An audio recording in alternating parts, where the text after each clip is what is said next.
Saying it there, it's a very good away performance. Didn't get it all our own way, but we've done the job. Yeah, no, I mean, a 1-0 win is, people say, is the best way to win, isn't it? Because you scored your goal and then you've got to show a lot of resilience, a lot of courage, a lot of character to try and keep the scoreline as it is. And you know when you play away from home, the opposition are going to throw everything at you. So a 1-0 win is probably the best performance, not just physically and technically, but mentally. To have that mental toughness, the more you can win 1-0, it's unbelievable how strong you believe in what you're doing. So yeah, it's nervy watching it. You love to score the second, and we had more opportunities second half on the break than we did first half. So it would have been nice to get the second, but no, I loved the resilience the players showed today. There was players there that hadn't done much training, had come back from obviously the COVID. You can see Callum was tired, Jack was tired. So I thought first half it looked like we hadn't played for 3 weeks, which I sort of expected a little bit. But we stayed in the game, and we had to defend for our lives at times in the second half. Similar to Stevenage, which feels like 3 years ago now, but first half hour not quite going our way. But what does it say about the team that they're sticking in there and doing that? Well, it shows that they believe in what I'm trying to teach them and tell them to do, that you keep a disciplined shape. It doesn't really matter what the opposition do. I mean, that they played like a diamond today, which causes you problems and can overload you. But as long as we recognise what they're trying to do and try to stick to what we're doing, then, I mean, my experience tells me that that's the way. If you keep chopping and changing, you're going to be in trouble longer term. So I think there's a real belief and understanding of what we're trying to do, certainly out of possession. And like I say, if I'm going to be critical, which would be very tough on them, but it's just having that little bit more composure when we have them chances, certainly in the second half on the break. We've said this before, set pieces, if you do them right in both boxes, you don't have to give yourself a chance. Yeah, and that's something that the club's not had, and then we've really won the last 2 games on the strength of it. So we do a lot of work on them, a lot of preparation, the staff do a lot of work, and in both boxes, certainly the last 2 games, we've had first contact nearly all the time, and that's massive. They put us under pressure, put a lot of balls in the box, and we got first contact. I think maybe a couple of times that we didn't, but generally we was in the right place at the right time. Rod's just gone through 50 appearances for the club. He's wanted to get a goal. He's demanded that. You've demanded that of your defenders. What's it like to see a defender put a set piece away?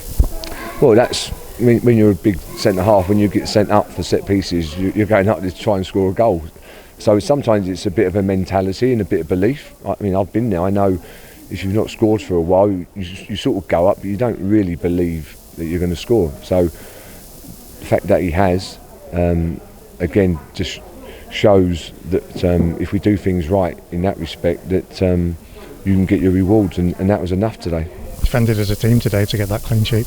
Yeah, we did. Yeah, front 2 worked their socks off, made it really hard, and because them 2 work so hard, it allows our, if you like, back 8 to stay in shape. If our front 2 don't work so hard, you get pulled about.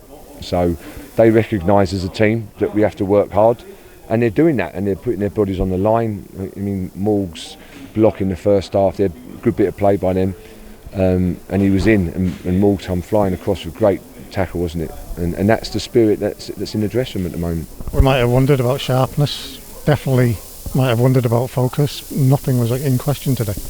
No, focus was okay. We weren't as sharp, definitely, on the ball.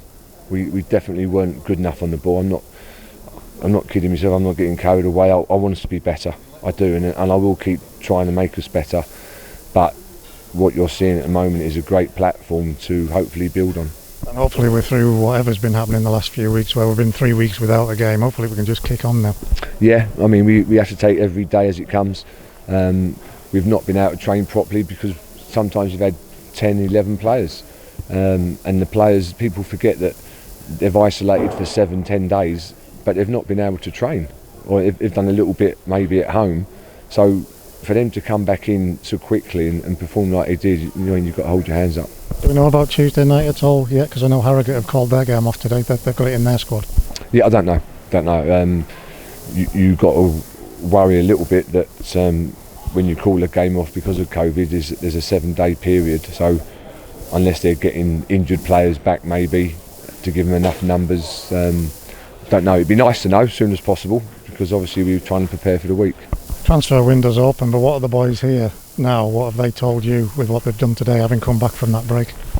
They've showed me that they understand what I'm asking them to do. They've shown a desire and work rate for each other, but it doesn't change the fact that we need to bring in reinforcements. We definitely need to bring in more quality to try and help us, to give us more. You look at our bench today. Joe Riley's just come back from 6 weeks out. He wasn't really fit, medically fit, but not physically fit. You've got young Jack, who's just come into the first team squad. Young Brad's only 18. Taylor's only a young lad, but that's all we had. That's everyone available. So we're going to have a lot of games coming up for the next 2 months. So we have to have as many players fit and available, because you're going to have to rotate the squad a little bit, and you're going to pick up injuries. So we're active in the market. Last one from me. Anything imminent? I'm hoping maybe a couple of things next week. Be nice. So yeah, we're working really hard to try and get a couple as soon as we can. I said last one, but I'm going to chuck another one. Those fans, brilliant. What a way to give them a happy new year. Yeah, no, it's brilliant. I mean, for them to travel down.